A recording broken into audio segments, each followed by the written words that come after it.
My husband's family tried to sabotage our adoption to favor his sister, but I had the last laugh.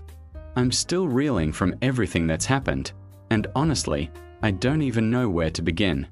My head is spinning, and I just need to get this all out there and see if I'm crazy or if my feelings are valid. This is going to be a long one, so buckle up. My husband, Mark, and I have been together for 10 years, married for 7. We've always known we wanted children, and when we first started dating, we had those typical starry-eyed conversations about our future, our dream house, and the 2.5 kids would eventually have. Life, however, had other plans. After 3 years of trying to conceive naturally, and another 2 years of grueling, emotionally draining fertility treatments, we came to terms with the fact that biological children weren't in our cards. It was a painful realization, a deep ache that lingered for a long time. But eventually, we picked ourselves up, dusted ourselves off, and decided that our path to parenthood would be through adoption. This decision brought a new kind of hope, a different kind of excitement. We dove into the adoption process with gusto, researching agencies, attending seminars, and filling out what felt like a mountain of paperwork. It was overwhelming, expensive, and incredibly emotionally taxing, but every step felt like we were getting closer to our dream. We chose a domestic infant adoption agency that we felt good about, and after a year of being in their program, we finally got the call. A birth mother, Sarah, had chosen us. She was due in 2 months, and we were ecstatic. We spent weeks preparing, buying baby furniture, clothes, and all the tiny necessities. We painted the nursery a soft, gender-neutral green, envisioning a future filled with laughter and love. We even started picking out names. It felt surreal, like a dream finally coming true. Then came the first sign of trouble, though at the time, I didn't recognize it for what it was. Mark's younger sister, Clara, had always been a bit of a project. She was the golden child of the family, showered with attention and praise, even when she didn't deserve it. She was notoriously irresponsible, flighty, and had a knack for making everything about her. Clara had also been struggling with infertility, though her journey had been much shorter and, in my opinion, less intensely pursued than ours. She'd done a few rounds of basic treatments but quickly gave up, claiming it was too hard.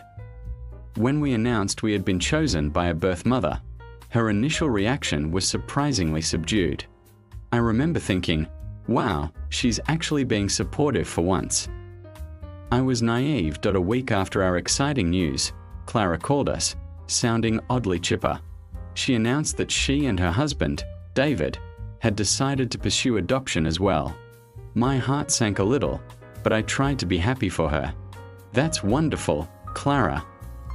I remember saying, trying to sound genuine, "Which agency are you going with?" She casually mentioned she was using the exact same agency as us.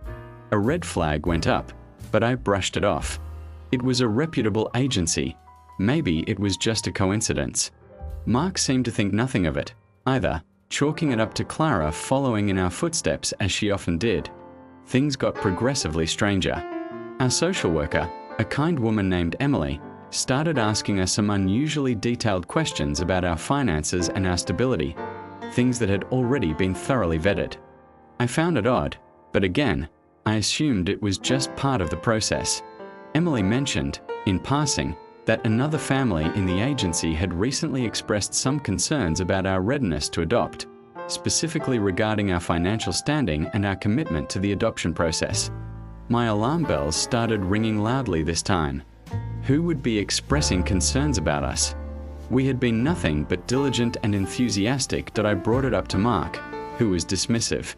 "It's probably just a standard thing, honey. Don't worry about it." But I couldn't shake the feeling. I started paying closer attention to Clara's behavior.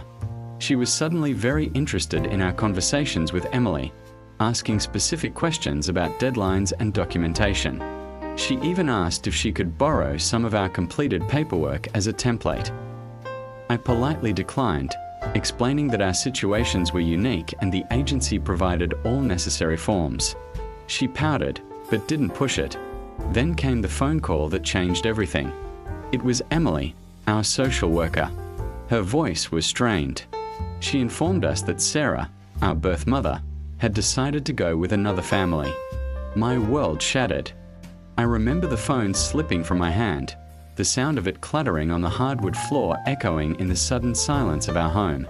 Mark rushed to my side, his face a mask of confusion and concern. I could only whisper, "Sarah, she chose someone else." The next few days were a blur of grief and confusion. We couldn't understand what had happened. Everything had seemed so perfect. We had built a strong rapport with Sarah, shared our hopes and dreams, and genuinely felt a connection. When I pressed Emily for details, she was hesitant but eventually revealed that Sarah had been given some information that made her doubt our suitability. Specifically, she was told that we were experiencing significant financial difficulties, that Mark had recently been laid off, which was a complete lie. He had a stable, well-paying job, and that I was emotionally unstable and not truly ready for the demands of motherhood. The accusations were so outlandish, so fabricated, that my mind immediately went to one person, Clara. I confronted Mark. I laid out all the strange coincidences, Clara's sudden interest in adoption, her choosing the same agency, the concerns raised with Emily, and now this devastating news. Mark, bless his heart, initially defended his sister.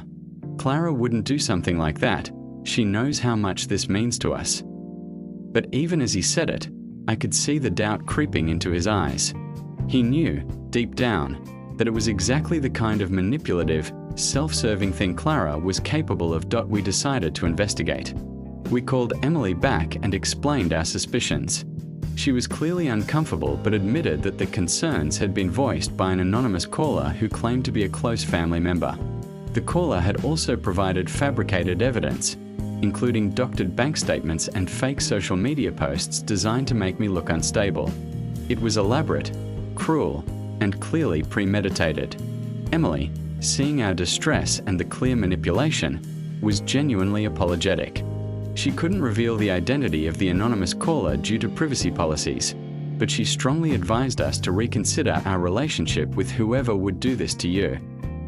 Mark was furious. He knew, unequivocally, that it was Clara. He called her, his voice shaking with a mixture of anger and betrayal. He confronted her directly, and after initial denials, she crumbled. She confessed. Her justification was even more infuriating than the act itself. She claimed she deserved a baby more because she was younger and more vibrant, and that we were too old and set in our ways. She truly believed that by sabotaging our adoption, she would somehow clear a path for herself. She even admitted that she had hoped to get Sarah's baby herself, but Sarah had obviously not been interested in her or David after realizing their manipulation. Clara had been chosen by another birth mother shortly after our devastation, which only added insult to injury. She announced this to our parents as if it was a victory, completely oblivious to the depth of the pain she had inflicted. The aftermath was explosive. Our parents, who had always indulged Clara, were initially shocked and tried to downplay it. "Oh, Clara, she just gets a little competitive sometimes," my mother-in-law said, trying to wave away the emotional devastation her daughter had caused. But Mark wasn't having it. He laid out the full extent of Clara's deception, the fabricated evidence, the malicious lies, and the emotional toll it had taken on us. He emphasized that Clara had knowingly interfered with the most important, most vulnerable process of our lives. He told them that Clara had not only destroyed our chance with Sarah, but had actively spread lies about us to an agency that held our dreams in its hands. The agency, seeing the pattern of deception and the malicious intent, had since blacklisted Clara and David from their program entirely, though Clara hadn't informed our parents of that particular detail yet. My mother-in-law, for the first time ever, seemed to genuinely grasp the gravity of Clara's actions. My father-in-law, who usually remained stoic, looked utterly defeated. They finally understood that this wasn't just a competitive sibling rivalry, it was calculated cruelty. Mark told them, in no uncertain terms, that until Clara truly understood the magnitude of her actions and made a genuine, heartfelt apology, he would be cutting off all contact with her.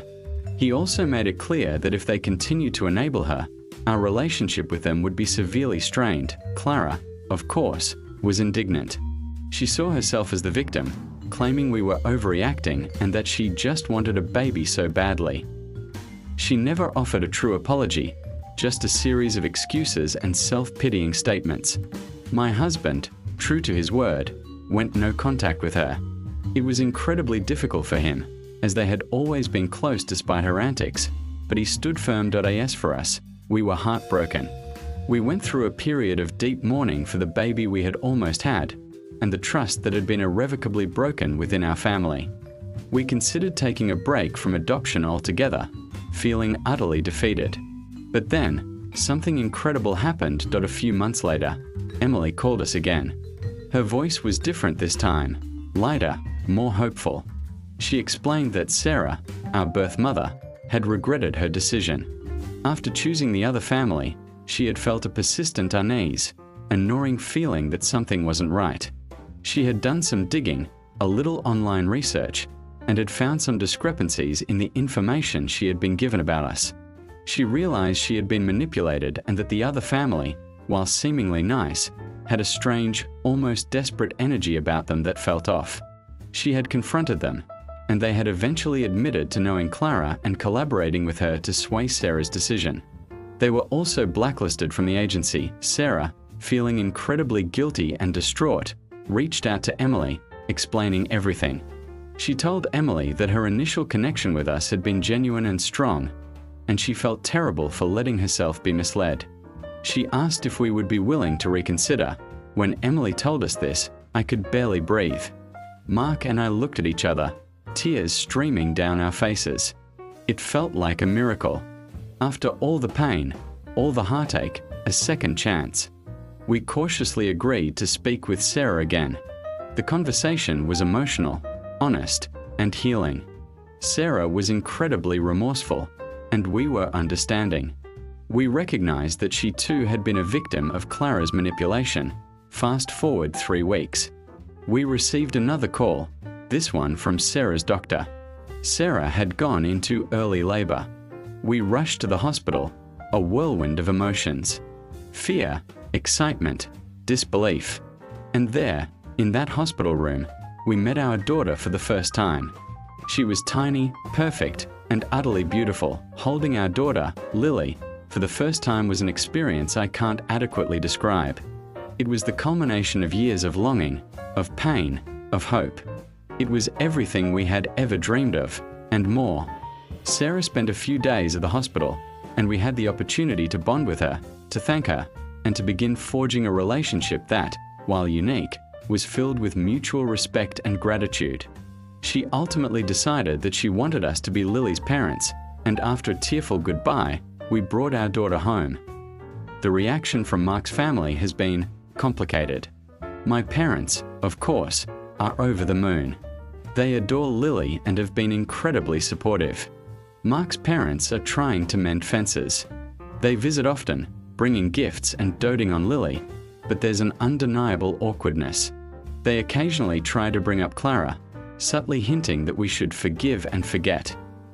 Mark, however, remains firm. He's told them that Clara needs to truly understand the depth of her actions and offer a genuine, unprompted apology before he can even consider reconciliation. To date, she hasn't.